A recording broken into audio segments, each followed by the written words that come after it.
السلام علیکم اسٹوڈنٹس، ہم چونکہ تقریباً 3 پیجز سے گو تھرو ہو چکے ہیں تو میں تھوڑا سا اس کا اوور ویو دوں گی آپ کو۔ ہم نے پہلے چیپٹر کو سٹارٹ کیا جس کا نام ہے بر صغیر میں مسلمانوں کا نظام تعلیم۔ اب اس کو مزید ڈیٹیل میں پڑھنے سے پہلے مسلمانوں کے نظام تعلیم میں ایسی کون سی بات تھی جس کی وجہ سے کہ اس نے تھوڑے وقت میں پوری دنیا میں اپنا نام بنایا، کیوں یہ اتنا مشہور ہوا؟ اس کی بہت ساری خصوصیات ہیں جس کو کہ کیلب دریا کو کوزے میں بند کرنے کے مترادف ہے کہ صرف 3 پوائنٹس میں اس کو بیان کیا گیا ہے، اور بھی بہت سے ہو سکتے ہیں لیکن آپ کے لیول کا بھی فی الحال اتنا ہی ہے، ٹھیک ہے؟ اچھا، فرسٹ ہے کہ جب اللہ تعالیٰ نے انسان کی تخلیق کی، ٹھیک ہے، حضرت آدم کو بنایا سب سے پہلے انسان کو، اس کی بنیاد ہی جب آپ نے وہ واقعہ سنا ہوگا جب اللہ تعالیٰ نے کہا فرشتوں کو کہ میں دنیا میں اپنا ایک نائب بھیجنا چاہتا ہوں، تو فرشتوں نے کہا کہ ہم کافی نہیں ہیں؟ تو اللہ نے کہا تم وہ نہیں جانتے جو میں جانتا ہوں۔ پھر جب حضرت آدم کو نام سکھائے گئے، یہ قرآن مجید میں یہ پورا واقعہ موجود ہے، نام سکھائے گئے۔ اب حضرت آدم کی ابتدا بھی سیکھنے سکھانے سے ہوئی، ٹھیک ہے؟ تو جب آپ صلی اللہ علیہ وسلم پر وحی نازل ہوئی تو اس کا سب سے پہلا لفظ بھی اقرا تھا۔ جو پوری 5 آیات نازل ہوئی تھی اس میں سب سے پہلا لفظ تھا اقرا، یعنی پڑھ۔ یہاں سے اسلام ہمیں یہ بتاتا ہے کہ تعلیم کی کتنی اہمیت ہے، ٹھیک ہے؟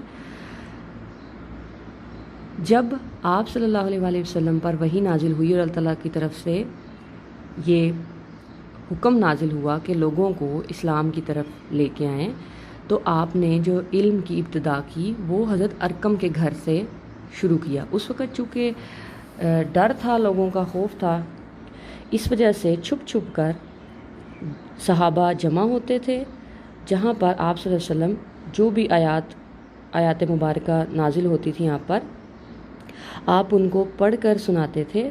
جو صحابہ کرام لکھنا پڑھنا جانتے تھے وہ ان کو لکھ لیا کرتے تھے، جبکہ عربوں کا حافظہ بہت مشہور ہے، تو وہ بہت سارے جو ہیں وہ یاد کر لیتے تھے، ٹھیک ہے؟ پھر جب آپ کو حکم ہوا کہ آپ ہجرت فرمائیں مکہ سے مدینہ کی طرف، تو مدینہ سے 3 میل دوری پر قبا نامی ایک بستی میں آپ نے قیام فرمایا، جہاں پہ آپ نے ایک مسجد کی بنیاد رکھی جس کو مسجد قبا کے نام سے یاد کیا جاتا ہے۔ وہ اہل اسلام کی پہلی مسجد تھی۔ اس مسجد کے ساتھ آپ نے ایک مدرسہ بھی قائم کیا تھا۔ مدرسہ سے مراد جہاں پر درس و تدریس کا کام ہوتا ہے، یعنی پڑھایا جاتا ہے اور سمجھایا جاتا ہے۔ اچھا، جب مدینہ منورہ میں آپ نے ہجرت فرمائی، مسجد نبوی کی تعمیر ہوئی، تو ساتھ ہی آپ نے ایک چبوترا تعمیر کروایا جس کو صفہ کے نام سے یاد کیا جاتا ہے، ٹھیک ہے؟ یہ اسلام کا پہلا مدرسہ اور آرمی کیمپ تھا۔ یہاں تمام جگہوں سے طالب علم آتے تھے، علم حاصل کرتے تھے، اور اس مدرسے کا سب سے پہلا یہ ایسا مدرسہ تھا جو کہ ہاسٹل جیسا تھا، ہاسٹل ہی کہہ لیں۔ اس کو اقامتی مدرسہ بولتے ہیں اردو میں۔ اقامتی مدرسے سے مراد ایسی جگہ جہاں پہ قیام کی سہولت موجود ہو، آپ رہ سکیں، کھا پی سکیں، ٹھیک ہے؟ اب دوسرا ہے مسجد بطور مدرسہ۔ ہماری اسلامی نظام تعلیم میں مسجد کو بطور مدرسہ بھی استعمال کیا جاتا ہے، چونکہ مسلمان جہاں جہاں گئے انہوں نے اپنی عبادت کے لیے مسجد تعمیر کروائی، اور مسجدوں کے ساتھ ایک ایسا کمرہ مخصوص کر دیا جاتا تھا جو کہ درس و تدریس کا کام جس میں جاری رہتا تھا۔ علماء کرام جتنے بھی امام جو مقرر کیے جاتے تھے ان مساجد میں، ان سب کو یہ ساتھ ساتھ ہدایات ہوتی تھی حکمرانوں کی طرف سے کہ انہوں نے تعلیم کا بھی انتظام کرنا ہے۔ جو چھوٹے بچے ہیں چاہے بڑے ہیں، چاہے جس علاقے میں جا رہے ہیں اس علاقے میں انہوں نے تعلیم دینی ہے، ٹھیک ہے؟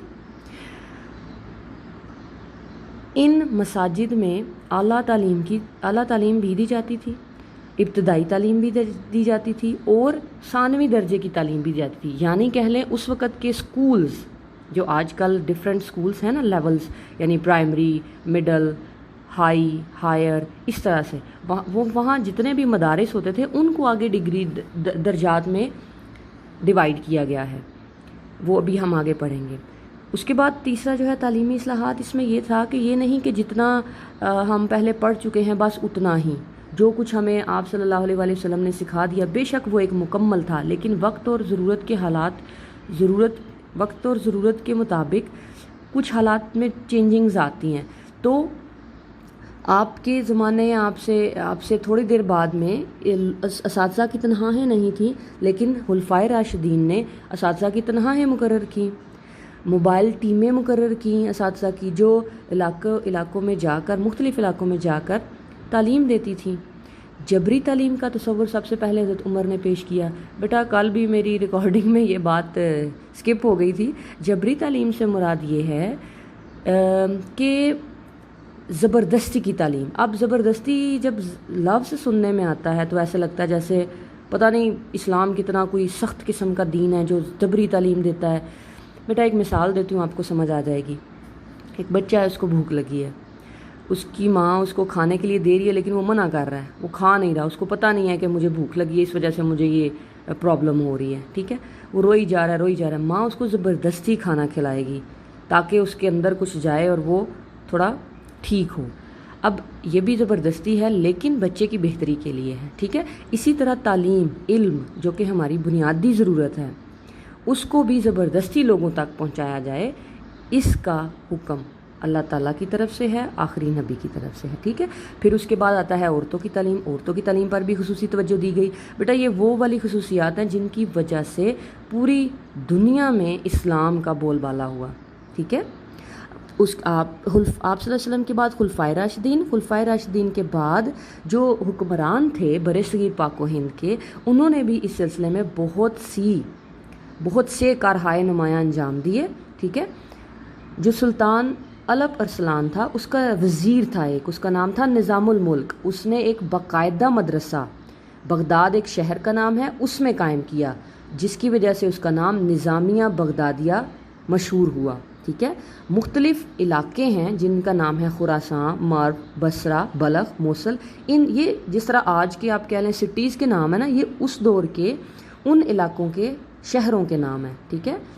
ان میں مختلف زبانوں کی تعلیم بھی دی جاتی تھی، مدارس قائم کیے، جتنے بھی علوم تھے ان کے علاوہ مختلف زبانوں پر بھی عبور حاصل کرنے کے لیے علماء اکرام مقرر تھے۔ جتنے بھی مدارس تھے، یعنی کہہ لیں سکولز تھے، ان سب کے ٹیچرز کا تقرر، یعنی ٹیچرز کو سلیکٹ کرنا، وہ بادشاہ کا کام ہوتا تھا، ٹھیک ہے۔ آپ نے بہت سارے نام سنے ہوں گے، شیخ سعدی، امام غزالی، یہ دو ایسے بڑے نام ہیں جنہوں نے نظامیہ بغدادیہ سے ہی تعلیم حاصل کی تھی، ٹھیک ہے۔ پھر بات کرتے ہیں اسلامی تعلیمی ادارے۔ بیٹا اسلامی تعلیمی اداروں کی 4 اقسام ہیں۔ پہلی، حلقے کا رواج۔ حلقہ ہوتا ہے اردو میں جیسے ایک سینٹر اور اس کے گرد دائرہ بنا کے بیٹھنا، ٹھیک ہے۔ شروع میں جب تعلیم دی جاتی تھی تو امیجن کریں اس کو کہ استاد درمیان میں بیٹھا ہے اور اس کے ارد گرد بچے حلقہ بنا کے بیٹھے ہوئے، یعنی سرکل میں بیٹھے ہوئے ہیں۔ استاد کے پاس جو بھی علم ہے وہ بچوں کی ذہنی سطح کے مطابق جتنا بھی ان کو پرووائڈ کرتا ہے، دیتا ہے، لیکچر دیتا ہے، تو بچے یا لوگ اس کو سنتے تھے، سمجھتے تھے، ٹھیک ہے، اور یاد کر لیتے تھے۔ جو لکھنے والے جو شاگرد تھے وہ اس کو لکھ بھی لیتے تھے۔ اس طریقہ کار میں بچوں کو استاد سے سوال پوچھنے کی عام اجازت ہوتی تھی، یعنی جہاں کہیں بھی بچوں کو لگتا ہے کہ یہاں پہ تھوڑا سا ہمیں سمجھ نہیں آ رہی تو بیچ میں ہی ہاتھ کھڑا کر کے، یا مختلف طریقوں کا رواج تھا، اس کو پوچھ لیا جاتا تھا کہ یہاں سے ہمیں سمجھ نہیں آئی، دوبارہ سے سمجھا دیں، ٹھیک ہے۔ دوسرا ہے مکتب۔ مکتب چونکہ عربی زبان کا لفظ ہے اور اس کو اگر ترجمہ کیا جائے تو اس کے معنی بنتے ہیں لکھنے کی جگہ یا لکھنے کی میز۔ تو مکتب کو ہم لیتے ہیں بالکل سٹارٹ کے معنوں میں، یعنی شروع، جیسے آپ کہتے ہیں نا پرائمری اسکول، سمجھ لیں مکاتب اس وقت کے پرائمری اسکول تھے۔ جن میں بچوں کو لکھنا اور پڑھنا سکھایا جاتا تھا اور ابتدائی حساب کتاب سکھایا جاتا تھا. ٹھیک ہے. یہ مکاتب جو تھے یہ امام مسجد یا مسجد کے گھر میں ساتھ میں قائم ہوتے تھے اور وہاں پہ عام مسلمانوں کے لیے، عام لوگوں اور مسلمانوں کے لیے، اس میں وہ کوئی تخصیص نہیں تھی کہ صرف مسلمان ہی آ سکتے تھے. کسی بھی مذہب کا انسان آ کے مسجد میں تعلیم حاصل کر سکتا تھا، چاہے وہ ابتدائی لکھنا پڑھنا ہو، حساب کتاب ہو. ٹھیک ہے. ان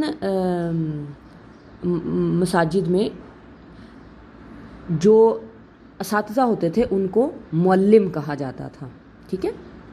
اس کے بعد آتی ہے باری مدارس کی.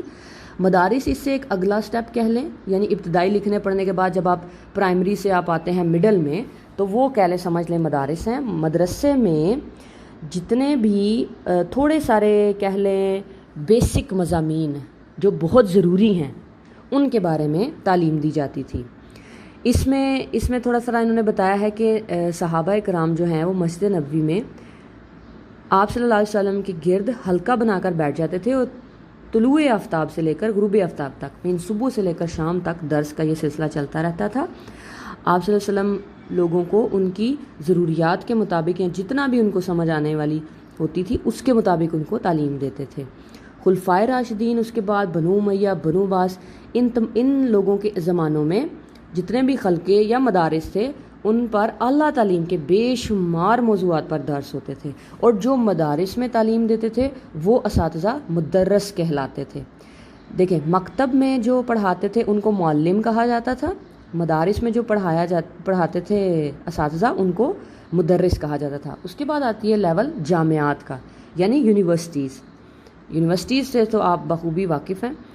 جامعہ عربی میں یونیورسٹیز کو یا اردو میں جامعات کہتے ہیں. ٹھیک ہے. یہ وہ جگہ ہے جہاں پہ قدیم اور جدید علوم کی پہلے تعلیم و تحقیق ہوتی ہے. ٹھیک ہے. پھر اس کے بعد اس کو لوگوں تک پہنچایا جاتا ہے. 459 میں نظام الملک نے جب دارالعلوم نظامیہ بغدادیہ قائم کیا تو سمجھ لیں اس کے مقابلے میں مستنصر باللہ نے 1233 میں جامعہ مستنصریہ قائم کیا، جہاں پہ نظامیہ بغدادیہ کی نسبت بہتر عمارت، طلبہ اور اساتذہ کے لیے سہولیات مہیا کی گئیں. وہاں پہ طلبہ کے اس زمانے کے مطابق اسٹیشنری کا سامان، رہائش اور خوراک سب مفت تھا، بلکہ اساتذہ کو تنخواہیں اور طلبہ کو وظیفہ بھی ملتا تھا. ابھی تو آپ لوگ فیس دیتے ہو نا پڑھنے کے لیے، اس وقت بچوں کو پڑھنے کے بعد ان کو پیسے دیے جاتے تھے، وظیفہ دیا جاتا تھا کہ آپ نے بہت اچھا کام کیا. ٹھیک ہے. خلیفہ ہارون الرشید نے مسجد میں مکتب کھولنے کی ایک مہم شروع کی. اس وقت دمشق، قاہرہ اور بغداد میں اپنے زمانے کی عظیم الشان درسگاہیں قائم ہوئیں. اسی طرح بہت ساری جامعہ علم الادویات، جامعہ ازہر، یہ ساری یونیورسٹیز قائم ہوئی. جامعہ ازہر دنیا کی قدیم ترین یونیورسٹی مانی جاتی ہے. ٹھیک ہے. اچھا بیٹا، اب مختلف مفکرین اسلام نے تعلیمی خدمات اپنی پیش کی. ان میں سب سے پہلے ہیں امام غزالی. ٹوٹل 4 آپ کی بک میں دیے گئے ہیں. امام غزالی، ابن خلدون، ابن سینا اور علامہ زرنوجی. بعض اوقات یہ سوال بھی آ جاتا ہے کہ کوئی آپ کی کتاب میں جو مینشن 4 مسلم مفکرین ہیں ان کے نام لکھیں، تو آپ ان کو یاد کر لیجئے گا. امام غزالی، ابن خلدون، ابن سینا اور علامہ زرنوجی. آج تھوڑا سا یہ صرف 2 منٹ کا اور کلپ میں بنانے لگی ہوں، اس میں تھوڑا سا ہم پڑھیں گے امام غزالی کے بارے میں. تھوڑا سا تعارف ہے صرف آج کے لیے آپ کا. ٹھیک ہے. جو آج کا آپ کا مین کام ہے وہ یاد کرنے کا امام غزالی کا، کہ یہ امام غزالی کا اصلی نام کیا تھا، وہ کب پیدا ہوئے، کہاں پیدا ہوئے، انہوں نے کہاں پہ تعلیم حاصل کی. جیسے آپ مضمون یاد کرتے ہو نا اردو میں، علامہ اقبال، قائد اعظم، بلکہ آپ کر کے آئے ہو، بالکل اسی طرح. ٹھیک ہے. ان کا اصل نام محمد بن احمد تھا. ٹھیک ہے. آبائی پیشے کی مناسبت سے غزالی کہلائے. 450 ہجری بمطابق 1058 عیسوی میں ایرانی شہر طوس میں پیدا ہوئے اور وہیں 505 ہجری بمطابق 1111 میں وفات پائی. آپ ایسے بھی یاد کر سکتے ہیں، 1058 میں پیدا ہوئے اور 1111 میں وفات پائی. عیسوی ساتھ ضرور لکھیے گا. آپ نے ابتدائی تعلیم تہران سے حاصل کی. تعلیم مکمل کر کے واپس جاتے ہوئے راستے میں ڈاکوؤں نے ان کی کتابیں اور کاپیاں چھین لیں. اب جب انہوں نے کہا کہ پلیز ڈاکوؤں کے سردار کو کہ میری کتابیں واپس کر دو، تو ڈاکوؤں کے سردار نے بولا کہ یہ کون سا علم ہے کہ کاغذ آپ کی نظروں سے اوجھل ہوئے تو آپ کا علم بھی ختم ہو گیا۔ اس وقت آپ کی جو بصیرت ہے، بصیرت کہتے ہیں دور کی سوچ کو، دور کی سمجھ کو، اس آپ کی بصارت کو بصیرت میں بدل ڈالا، ٹھیک ہے۔ اب آپ نے پھر کیا کیا، کاغذوں پر سے بھروسہ ختم کر دیا اور ہر چیز سمجھنا اور یاد کرنا شروع کر دی۔ تہران کے بعد وہ پھر جرجان نیشا پور کے علماء سے مستفید ہوئے، پھر کچھ عرصہ نظامیہ بغدادیہ کے ابتدائی طلبہ کا بھی ساتھ دیا، جہاں سعدی شیرازی بھی ان کے ہمدرس تھے۔ بہت چھوٹی عمر میں وہ مدرسہ نظامیہ بغدادیہ کے پرنسپل بھی رہے۔ اس کے بعد 10 سال تک انہوں نے بڑی بڑی اسلامی یونیورسٹیوں کا سفر کیا اور وہاں پہ اپنا درس دیا۔ واپسی پر نظام الملک کے بیٹے نے دوبارہ ان سے ریکویسٹ کی کہ پلیز آپ دوبارہ نظامیہ بغدادیہ میں آ جائیں، تو انہوں نے دوبارہ سے ان کی ریکویسٹ کو قبول کیا اور دوبارہ سے پرنسپل بن گئے۔ وہ جامع العلوم تھے، اس کا مطلب ہے وہ بہت سے علوم پر مہارت رکھتے تھے، فلسفہ، منطق، ریاضی اور الہیات کے ماہر تھے۔ فقہ، اصول فقہ، فلسفہ، منطق، کلام، تصوف، اخلاقیات ان کے خاص موضوعات تھے۔ تصنیف کا کام، اس کا مطلب ہے لکھنے کا کام، کتابت کا کام، لکھنے کا کام انہوں نے 20 سال کی عمر میں شروع کیا اور 55 سال کی عمر میں وفات پائی۔ ان 35 سالوں میں انہوں نے سفر، تدریس اور تصوف کی منازل بھی طے کی۔ 77 ٹوٹل کتابیں لکھی تھی انہوں نے، جن میں سب سے زیادہ